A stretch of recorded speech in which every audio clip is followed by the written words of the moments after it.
Welcome to the deep dive. We're here to plunge into some really compelling sources, pull out the key ideas, the insights that are, well, shaping our world. Indeed. And today we're taking a critical look at something pretty foundational in business strategy. I mean, really foundational. Michael Porter. Porter, yeah, a giant in the field. Absolutely. His work, especially that cornerstone book, Competitive Strategy, it's been the bedrock, the go-to guide for decades. Generations of leaders have used it to figure out the whole complex world of corporate competition. That's exactly right. Hmm. Porter's name is, well, it's basically synonymous with a really rigorous analytical way of thinking about strategy. Rigorous is the word. Definitely. Mm. His frameworks, like the five forces model everyone learns about, they give companies this indispensable toolkit. It helps you dissect your industry, figure out where the power really lies, spot the threats, the vulnerabilities, and maybe most importantly, carve out what he famously called a defensible position. Right, like building a fortress against the competition. Kind of, yeah. Think of it like a detailed blueprint for your competitive battlefield. Right. And then he gave us those generic strategies: cost, leadership, differentiation, focus. Those have been the clear pathways for firms trying to get an edge within the markets that already exist. It's all about playing the game better on the board that's already set up. And that right there, that's the nub of our deep dive today, isn't it? I think so. Our mission is to really appreciate that analytical power, give Porter his due, but then pivot. We want to critically examine the core premise. Is strategy only about analyzing and reacting to the industry structure that's already there? Or is that view maybe too static? Exactly. Especially now with markets changing so fast, so unpredictably, is that static view, powerful as it is, maybe holding us back? Precisely. Porter's models, they'll always be cornerstones, no doubt about that. Foundational thinking. But we're going to explore some really compelling alternative ideas today. Ideas that go beyond just competing. Yeah. Perspectives that suggest strategy isn't just about fighting harder in a crowded space, but about the audacious act of creating entirely new industries, new market spaces from scratch. So not just finding your spot on the map. But drawing a whole new map, or maybe even discovering a new continent where you're the first one there. We'll be digging into the limits of pure analysis when the world seems to reward radical, category-busting creation more than just holding on to a defensible spot. And let's be clear, this isn't just some academic debate for a business school seminar, right? I don't know. Understanding this shift, this tension between analyzing and creating, it's crucial for anyone listening. Whether you're, building a startup from the ground up, leading a huge multinational, or even deciding where to invest your money, it's about recognizing that difference. The difference between what? Winning a race. Yeah, winning a race on a track everyone knows, maybe a track that's getting pretty worn out, versus having the vision and maybe the guts to build a whole new track. One where maybe, just maybe, you're the only one running, at least for a while. That's a great way to put it. 1. Porter's enduring legacy, mapping the competitive landscape. Okay, so let's unpack this properly. Before we get into any critiques, any challenges, we absolutely have to give Michael Porter his due respect. I mean, for decades, competitive strategy has been the text. Why? What makes his work so incredibly influential, so enduring?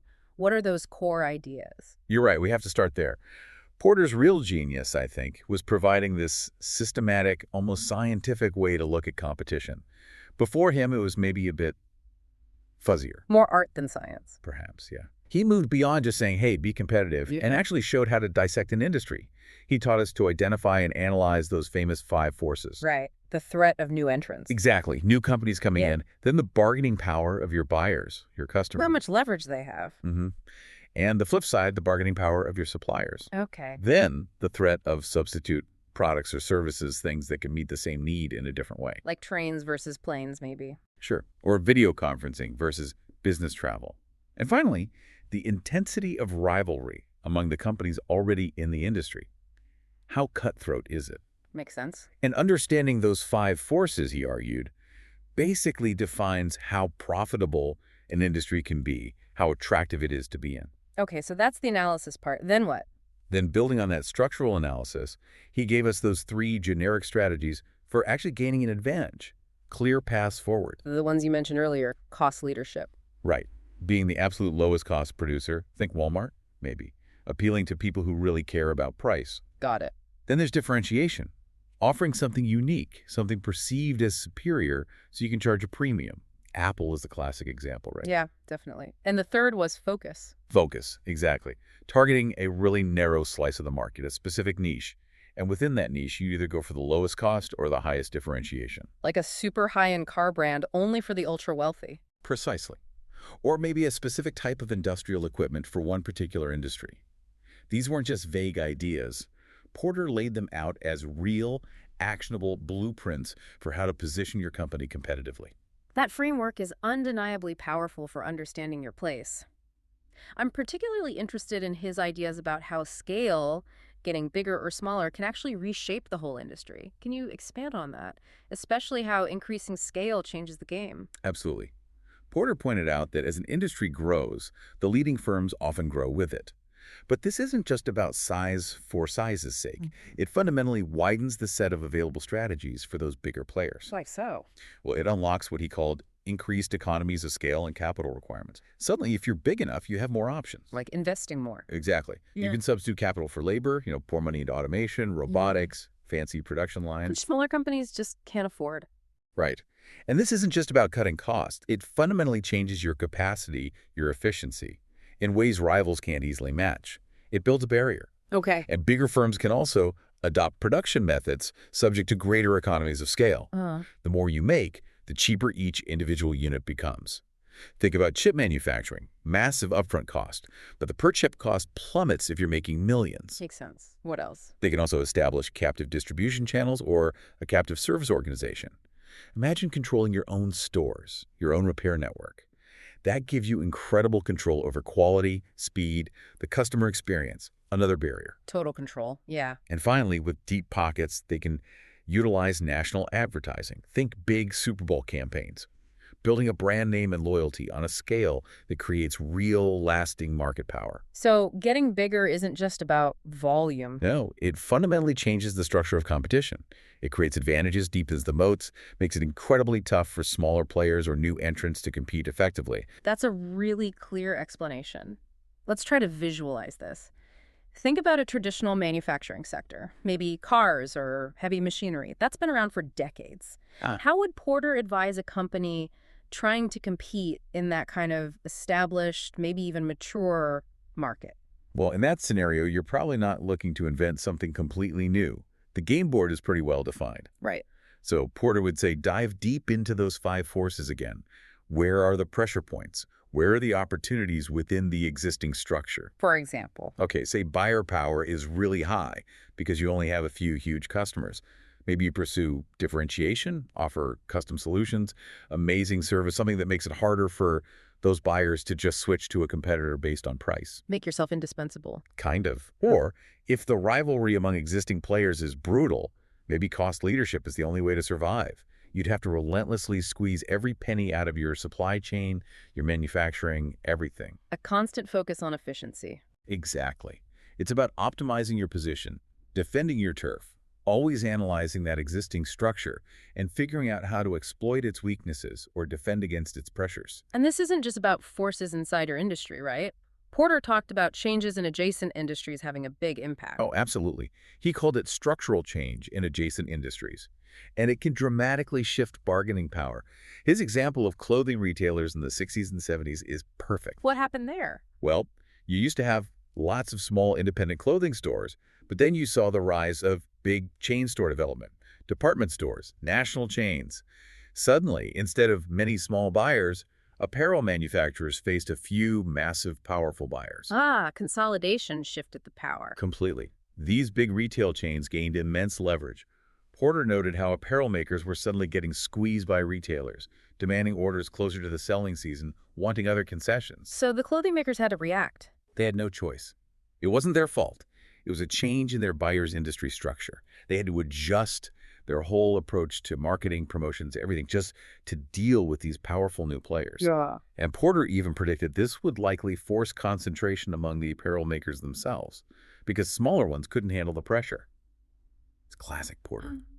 Your strategy is dictated, or at least heavily shaped, by these structural forces, even ones coming from outside your immediate industry. It's really clear how this analytical approach offers a powerful sense of clarity. There's a real comfort in being able to map out your industry like that, understand the forces, find your position. It feels manageable. It absolutely does. Yeah. And that's a huge part of why Porter's work has been so enduringly popular.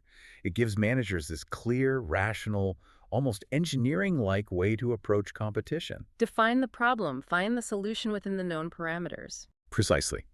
It lets you define problems clearly, identify the variables, and then seek solutions within that defined set.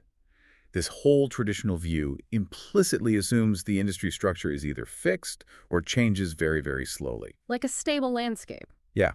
And in that world, the main strategic goal isn't to, change the world or invent something totally new. It's to secure the best possible spot within that given structure.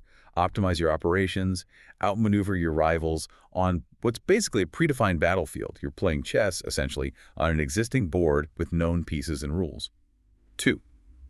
The modern challenge, beyond reacting to structure. Okay, so we've really admired the rigor, the beauty of the maps Porter gave us for navigating that established terrain. But let's be real here. Today's strategic landscape, it doesn't always feel like a stable continent, does it? It feels more like, tectonic plates shifting constantly, maybe even a universe that's rapidly expanding. That's a great analogy. Yeah, shifting sand dunes, maybe, rather than solid mountains.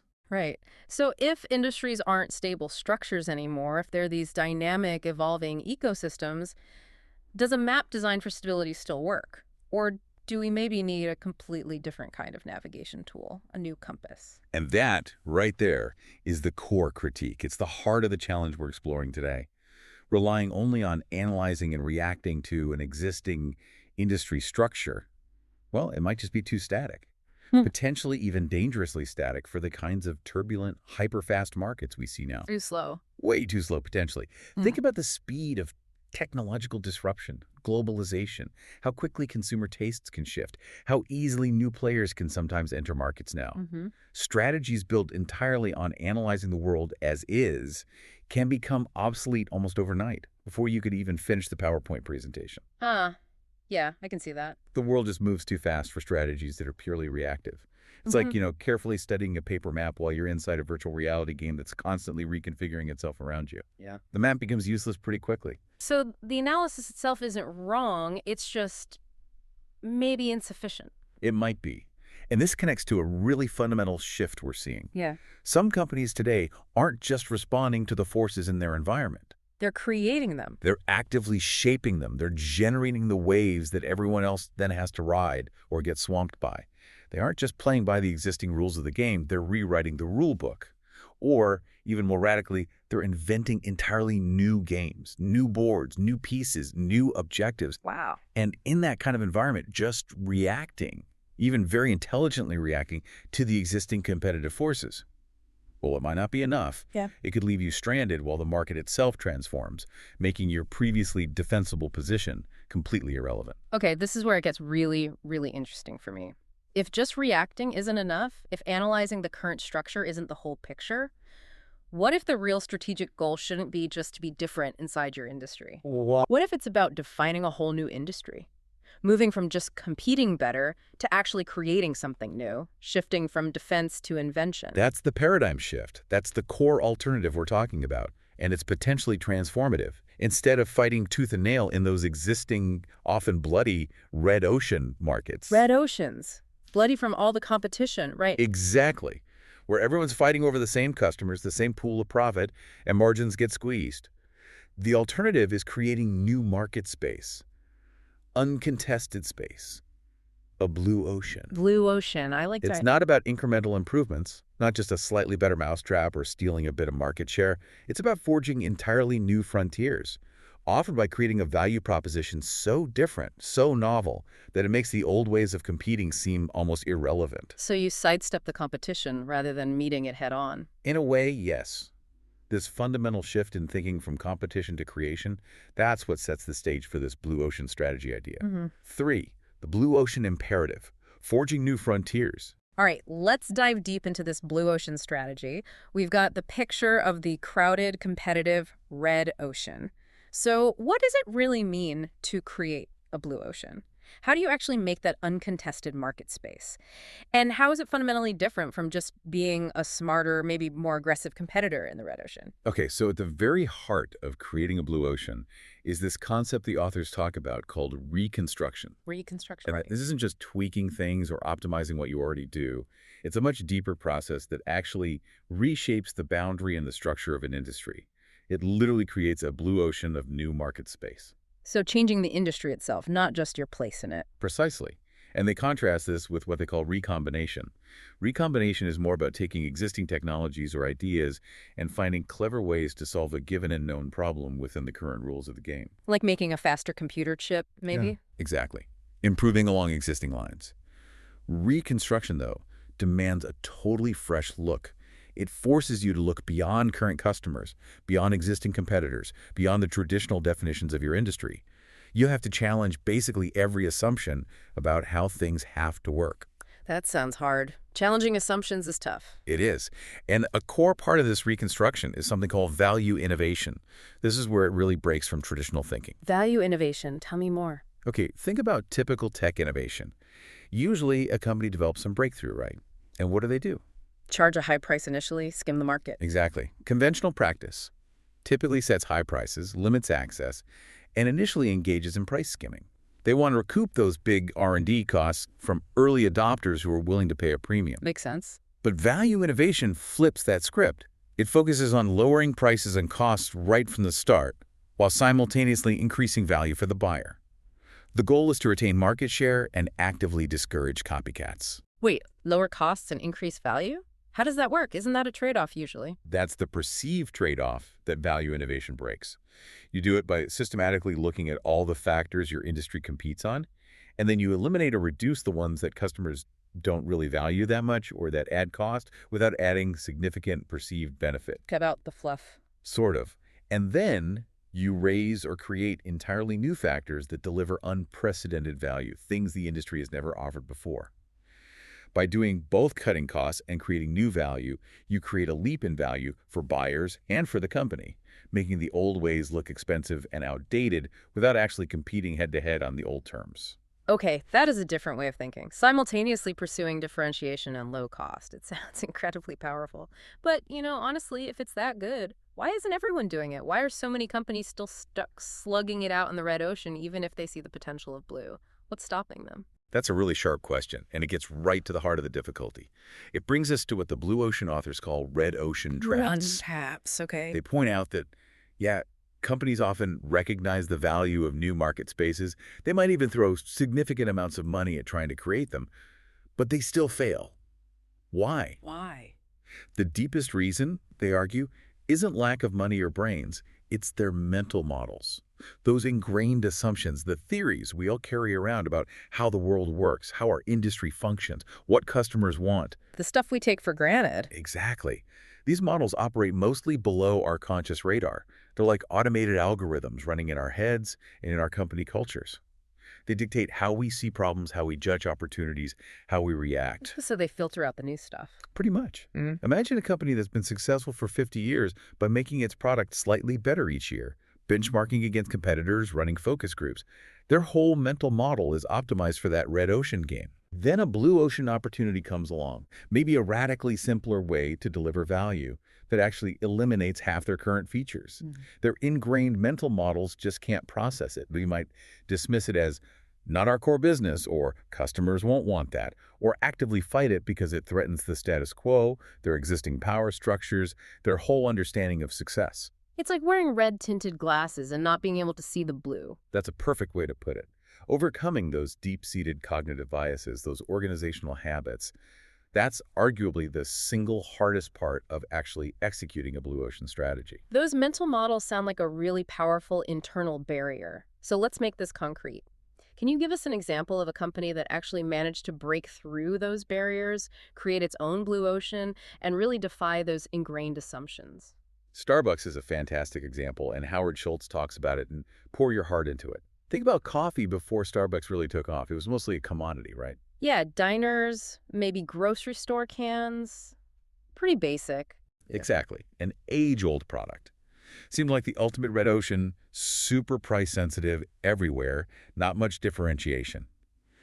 The conventional wisdom, even among coffee folks back then, was that the whole bean coffee business would always have to remain local Why local? because everyone believed that shipping fresh roasted coffee beans half a continent away would lose their freshness and flavor. Yeah. That was just accepted fact, an ironclad mental model. Okay. But Starbucks didn't just try to sell slightly better beans within that model. They fundamentally reinvented the experience of coffee. The third place idea. Exactly. That welcoming, comfortable spot between home and work. They weren't just selling coffee, they were selling ambiance, a sense of community, maybe a little affordable luxury. It wasn't about competing with the diner down the street? Not directly, no. They created a whole new market space for a premium experiential coffee culture. And their success, which maybe seemed easy from the outside, wasn't just about the coffee itself. Schultz emphasizes it was built by a team of people who built a successful enterprise based on values and guiding principles seldom encountered in corporate America. They fundamentally redefined what coffee was and how it fit into people's lives, shattering those old mental models about freshness, locality, and price. That transformation of coffee from just a drink to a global cultural thing is undeniable. It really shows the power of redefining a category. And clearly, these blue ocean ideas have struck a chord far beyond just Starbucks or the coffee industry. Oh, absolutely. The impact has been truly global. The book Blue Ocean Strategy itself is a bestseller across 5 continents. It's been published in a record-breaking 44 languages. Wow, 44 languages. That's incredible reach. It really is. Yeah. And as noted in the follow-up work, Blue Ocean Leadership, this widespread influence points to a growing, almost universal recognition among leaders everywhere. A recognition of the need, the imperative, to create new market spaces, not just fight harder within the old ones. A shift in mindset worldwide. Yeah, it signifies this collective understanding that maybe the old competitive models aren't enough anymore. There's this yearning for strategies that go beyond just incremental gains and actually enable transformative growth. It shows how compelling that idea of creating new value rather than just battling over existing value has become. 4. Disruptive technologies. The power of the unexpected. Okay, so besides creating entirely new market spaces like blue oceans, there's this other really powerful, often counterintuitive force that reshapes industries. Yes. Disruptive technologies. Yes, disruption. It feels like a paradox, doesn't it? How can a product or a technology that initially seems, frankly, worse than what's already out there, maybe cheaper, simpler, less powerful, how can that become the game changer that eventually takes down the established leaders? It absolutely feels like a paradox. And Clayton Christensen explained it brilliantly in The Innovator's Dilemma. It's one of the most influential business books of the last few decades for a reason. What was his core insight? He articulated this incredibly counterintuitive idea. The very attributes that rendered disruptive technologies useless in mainstream markets constitute their value in new markets. Okay, say that again. The weaknesses are actually strengths. In a different context, yes. What makes them look bad to existing high-end customers is precisely what makes them appealing to new or overlooked customers. This completely flips traditional market analysis on its head. How so? Because established companies, the incumbents, they're naturally focused on listening to their best, most profitable customers. Those customers always want better performance, more features, higher quality, incremental improvements along the established lines. Makes sense. You want to keep your best customers happy. Of course. But because of that focus, they often dismiss these simpler, cheaper, maybe less powerful disruptive technologies. They don't meet the current performance needs of their mainstream market. So they ignore them or underestimate them. Exactly.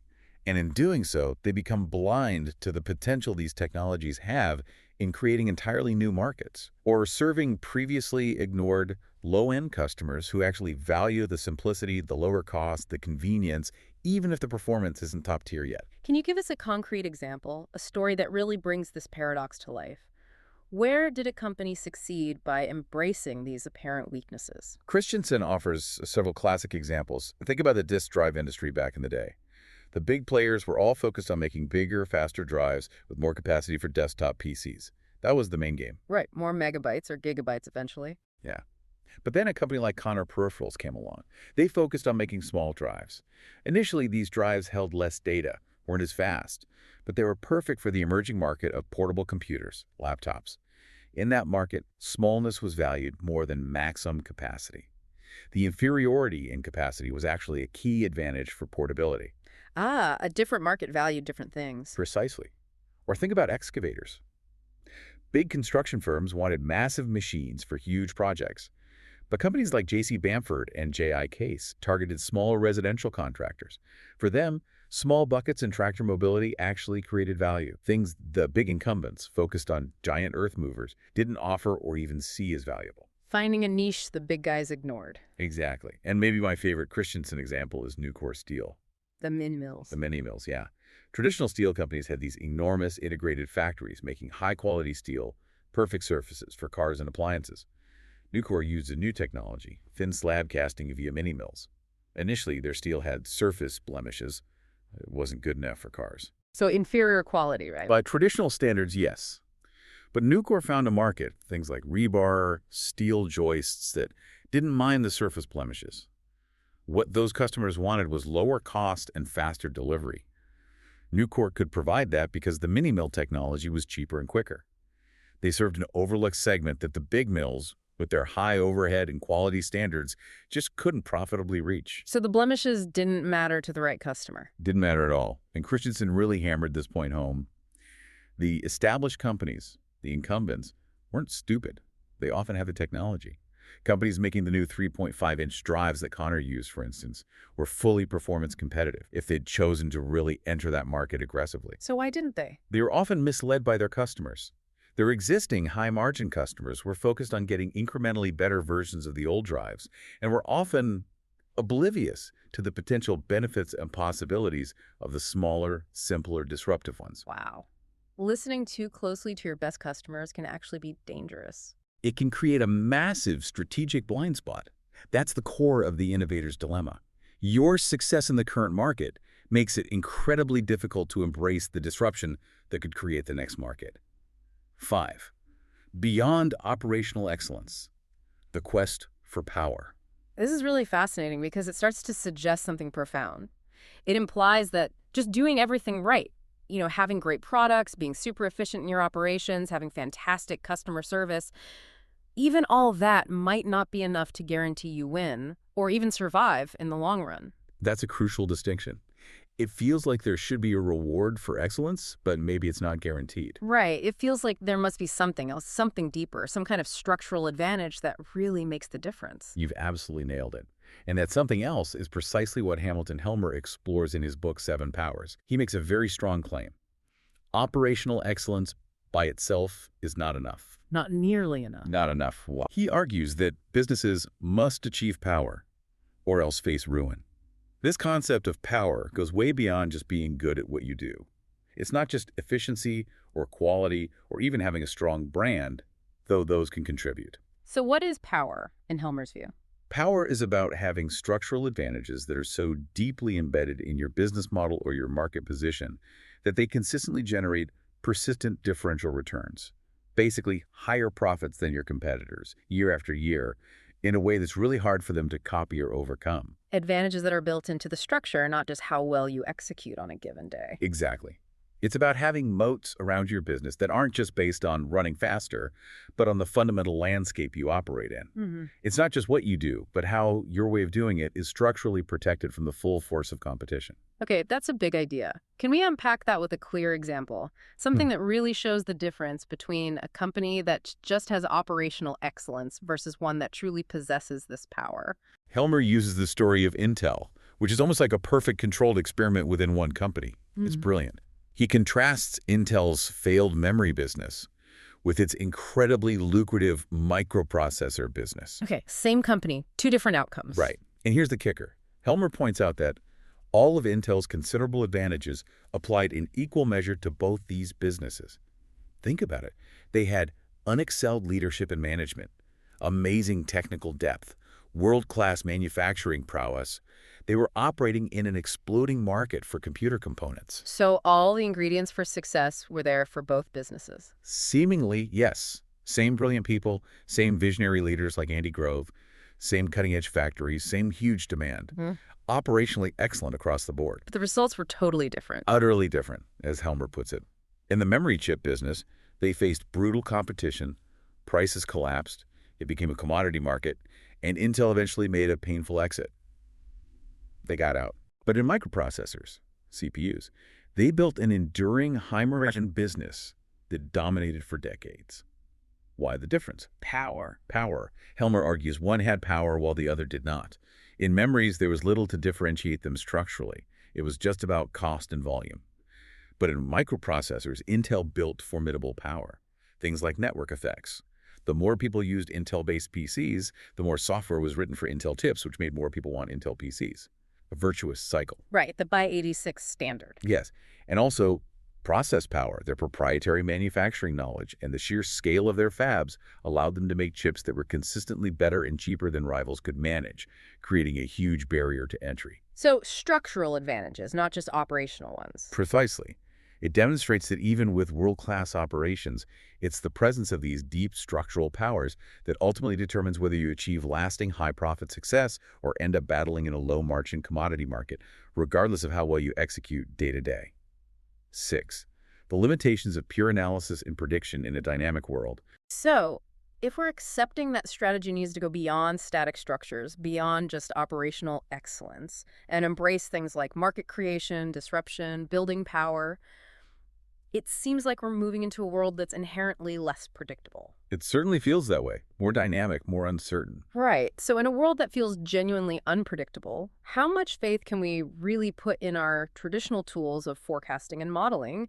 Can we actually predict the future well enough to base our strategies on those predictions? That's a huge question, and Howard Marks, in The Most Important Thing Illuminated, offers some really valuable, maybe somewhat sobering thoughts on this. What does he say? He points out that agreeing with the broad consensus, while a very comfortable place for most people to be, is not generally where above-average profits are found. Yeah. If everyone agrees something is going to happen, it's probably already reflected in the price or the competitive landscape. So you can't get an edge by just following the crowd. Not usually, no. And he also observes, rather bluntly, that many more investors assume they have knowledge of the future direction of economies and markets and act that way than actually do. Ouch. So lots of people think they can predict the future, but few actually can. Pretty much. He emphasizes the inherent difficulty, maybe even the futility, of relying on precise predictions. The market, the economy, they aren't these neat, predictable machines. They rarely behave exactly as our models say they should. Because models simplify reality. They have to. And Marx adds another layer of complexity. Psychological influences are a dominating factor governing investor behavior. Ah, the human element. Fear and greed. Exactly. Herd mentality, panic, euphoria. Our models often assume rational actors making logical decisions. But human psychology throws this massive wrench into the works, making purely rational quantitative analysis insufficient on its own. It introduces profound unpredictability. He even says it's rarely the same person twice who gets it exactly right. Suggests luck plays a big role. A huge role. It undermines the idea that prediction is a repeatable skill for most people, especially when it comes to complex systems like markets or industries. Okay, so prediction is hard, maybe impossible to do consistently, but what about the things our models don't even consider? Those completely unexpected events that come out of nowhere and change everything? The black swans. Right, that brings us straight to Nassim Nicholas Taleb and his incredibly influential concept of the black swan from his book of the same name. Events that are rare have an extreme impact and are only explainable after the fact. Precisely. And Taleb warns about the immense danger of being black swan blind. Especially, he says, for people who are systematizing, people who rely too heavily on models built from past data. Because the past doesn't predict these unprecedented events. Exactly. These models are built on what has happened, so they inherently exclude the possibility of things that have never happened before. Taleb has this devastating observation. He tracked finance and economics professors from top universities who went into hedge fund trading. And he found they almost universally ended up making bets against black swans, exposing themselves to blowups. Wow. The experts are the most vulnerable. In a way, yes, because their sophisticated models gave them a false sense of security. They ignored what Taleb calls non-explicit off-model risks, those unknowable, unquantifiable, but potentially catastrophic events. It's a really stark warning against placing too much faith in models that assume a predictable, normal world. A single black swan can wipe out years of steady gains built on faulty assumptions. That image of finance professors blowing up their funds by betting against the unimaginable is It's powerful and, frankly, a bit scary. It really highlights the limits of relying purely on past data and analysis. It definitely does. It's like meticulously preparing for yesterday's battle. So if pure analysis has these limits, if prediction is often a mirage, if black swans can upend everything, what should leaders focus on? Should they still strive for perfect accuracy in their forecasts? Or is there a different way to think about strategic success? Daniel Kahneman, the Nobel laureate psychologist, offers a really interesting angle on this in Thinking Fast and Slow. He looks at venture capitalists. Okay, people who bet on startups. Right. And he points out that for a VC, the risk of missing the next Google or Facebook is far more important than the risk of making a modest investment in a startup that ultimately fails. Ah, the upside of the huge win outweighs the cost of several small losses. Massively outweighs it. Their primary goal, Kahneman says, is to call the extreme cases correctly, even at the cost of overestimating the prospects of many other ventures. That's fascinating. It completely challenges the idea that all prediction errors are equally bad. It really does. For certain kinds of strategic bets, especially those involving radical innovation, market creation, potential black swan successes, maybe the goal shouldn't be to minimize all errors, but to maximize the chance of hitting one of those transformative home runs. It suggests that bold, maybe even seemingly irrational, vision-driven bets aren't just okay, they might be essential. That requires a different kind of courage, a willingness to be wrong, often in pursuit of being spectacularly right sometimes. But even if a leader has that vision, that courage, getting it through the organization can be tough. Even in strong companies, there's often this built-in resistance to really new, unorthodox ideas, isn't there? Oh, absolutely. It was like an organizational immune system kicking in to fight off anything foreign. Yeah, that's a good way to put it. Jeff Bezos faced this constantly at Amazon, according to Brad Stone's The Everything Store. Yeah. Bezos was known for relentlessly advocating for taking risks outside of Amazon's core business, things like AWS, Kindle, Alexa. Things that seem crazy at the time to many. Totally. And he famously battled what he called the institutional no. The institutional no. Yeah, that inherent, almost automatic internal resistance within any established organization to unorthodox moves. Moves that don't fit the existing strategy, that threaten established departments, that seem too risky based on conventional analysis. How did he fight it? Well, one interesting thing he did apparently was at board meetings. He'd ask each director to share an example of the institutional no from their own past experiences at other companies. Ah, making them aware of the pattern. Exactly. Highlighting how common and damaging this systemic resistance to novelty can be. He understood that overcoming this internal friction, this gravitational pull towards the status quo and analytical caution, is one of the biggest hurdles to achieving truly disruptive, market-creating breakthroughs. It's a constant battle, not just against the market, but against your own organization's inertia. 7. Redefining the game, beyond existing definitions. So we've talked about creating new markets, about disruption. It feels like it's not always about inventing something entirely new out of whole cloth, but sometimes it's about looking at an existing industry or business and fundamentally redefining its core components, seeing it differently. That's a really insightful point. It's about conceptual reframing. Yeah, like looking at familiar puzzle pieces and realizing they can make a totally different picture. Exactly. And Richard Ruhl gives a fantastic example of this in Good Strategy, Bad Strategy, using Walmart. Walmart again. Okay. He argues that Sam Walton's genius wasn't necessarily in breaking the conventional wisdom about how to run a single discount store. Lots of people were doing that. So what was it? Walton broke the old definition of a store. If you just looked at one Walmart in isolation, yeah, it was a store. But the real strategic innovation, Revolt says, wasn't the individual store.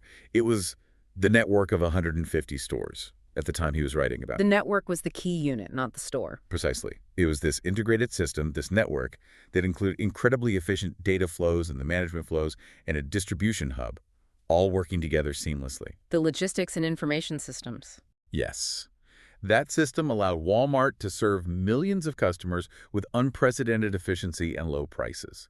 The individual store might have looked conventional, but the network was revolutionary.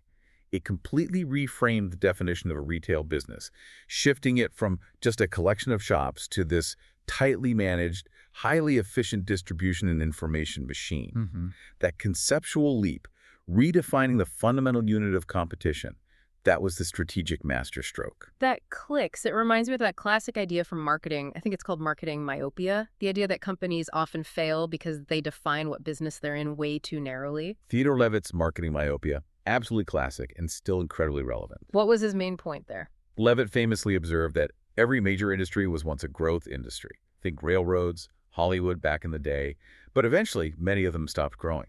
And he argued it was not because the market is saturated, it is because there has been a failure of management. A failure of management, not the market. A failure of vision, specifically. A failure in how they define their own business. How so? His core message, the really provocative part, is that companies get into trouble when they become product-oriented instead of customer-oriented. They need to think of itself as taking care of customer needs, not finding, refining, or even selling oil. So focus on the underlying need, not the current product that meets it. Exactly. He used the railroads as a prime example. They declined because they thought they were in the railroad business instead of the transportation business. They were product-focused, trains on tracks, instead of customer need-focused, moving people and goods. So they missed the rise of cars, trucks, airplanes. They totally missed the boat, or rather, the plane and the truck. If they defined themselves broadly as being in transportation, they might have invested in trucking lines or airlines and continued to grow. Levitt argued that if a company, say an oil company today, truly redefined itself as being in the business of taking care of people's energy needs or mobility needs, rather than just selling oil, then nothing could stop it from finding extravagantly profitable growth by moving into renewables, electric charging, or whatever comes next. It's about defining your purpose at a higher, more fundamental level. Yes, it's this fundamental redefinition of purpose away from product fixation towards the underlying customer need that unlocks truly expansive market-creating opportunities. It frees you from the self-imposed limits of your traditional industry definition and lets you see a much bigger playing field, understanding the real problem you solve for customers. 8. Broader context. A country is not a company. A cautionary note on analogies. Okay, we've covered a lot of ground here. We've journeyed from Porter's focus on analyzing existing structures to these powerful ideas about creating new markets, disruption, redefining the game. These are incredibly valuable lessons for anyone leading a business. Definitely transformative ideas for corporate strategy. And this feels important. We need to be careful not to overgeneralize, right? Strategic thinking is powerful, but it has its proper context. Right. We can't just apply these business concepts everywhere without thinking critically. That is an absolutely crucial point, a vital cautionary note. And Paul Krugman, the economist, makes this argument incredibly forceful in his essay, A Country is Not a Company. A country is not a company. Pretty clear title. Very clear. And he warns, quite pointedly, that business people seem particularly inclined to make false analogies between countries and corporations. We often hear politicians or executives talk about running the country like a business, using terms like competitiveness, market share. Yeah, that rhetoric is common. But Krugman argues that while the language might sound similar, the underlying realities, the dynamics, the fundamental objectives are completely different. Applying corporate strategy frameworks directly to national economic policy can lead to some really serious misunderstandings and bad policies. Can you give an example of a false analogy he points out? Sure. He mentions how business executives often get confused about the relationship between, say, exports and job creation at a national level, or how foreign investment and trade balances work for a whole economy. How so? Well, for an individual company, more exports are almost always good. More foreign investment pouring into your company is usually great. It means growth, maybe more jobs at your company. Right. But for a country, it's way more complex. A surge in exports doesn't automatically translate into more jobs overall, depending on what's happening with imports and exchange rates. And large inflows of foreign investment can have complicated effects on the national debt, the value of the currency, maybe even long-term economic sovereignty. So what's good for GM isn't necessarily good for America, to paraphrase an old saying. Exactly. A national economy isn't just a scaled-up corporation. It operates under different rules. The goal isn't just to maximize profit or beat other countries in the way companies compete. It's about achieving broad societal goals, like welfare, stability, employment, maybe environmental sustainability, things that don't always map neatly onto a corporate balance sheet. That's a really important distinction. It reminds us that a successful CEO is good at finding specific strategies that work for their particular company in its specific market. Right, leveraging their unique strengths and position. It's not about discovering some universal theory of competitiveness that you can just lift and apply to running a nation. It encourages us to be more nuanced, more critical about where we apply these powerful strategic ideas, understanding their strengths, but also respecting their limitations. Know the boundaries of the analogy. Well said. Context is everything. Outro. So, today, we've really journeyed through the landscape of modern strategic thought.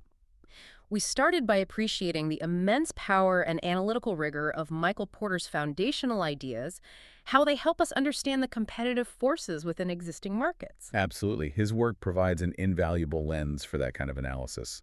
Essential stuff. But then we challenged whether that lens is sufficient on its own, whether it's the only lens we need in today's world of constant, rapid, often unpredictable change. Yeah, our deep dive really highlighted this dynamic interplay, didn't it? Between that smart analysis of what is and the audacious creation of what could be. It's about not just being different within the existing market. But having the vision and maybe the sheer nerve to actually create a whole new market, a space where the old rules don't even apply because you're the one defining the value, not just fighting over scraps of it. So, as you, our listeners, move forward thinking about your own strategic challenges, maybe ask yourself this question.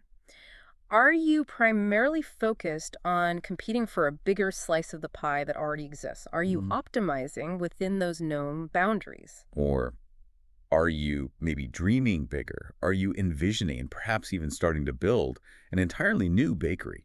One that can create completely new kinds of treats, maybe for customers no one else has even thought of yet. That's a great image. It really raises a final provocative thought for us to chew on. Which is? In a world that seems increasingly to reward radical creation, disruption, blue oceans, over just having a solid defensible position. Maybe the ultimate strategic master isn't like a chess grandmaster, meticulously moving pieces on a fixed board according to established rules. Maybe they're more the artist. Yeah. Maybe more like an artist, creating a whole new game, inventing new rules, new pieces, new possibilities. Someone whose creations actually define the landscape that everyone else will eventually have to navigate.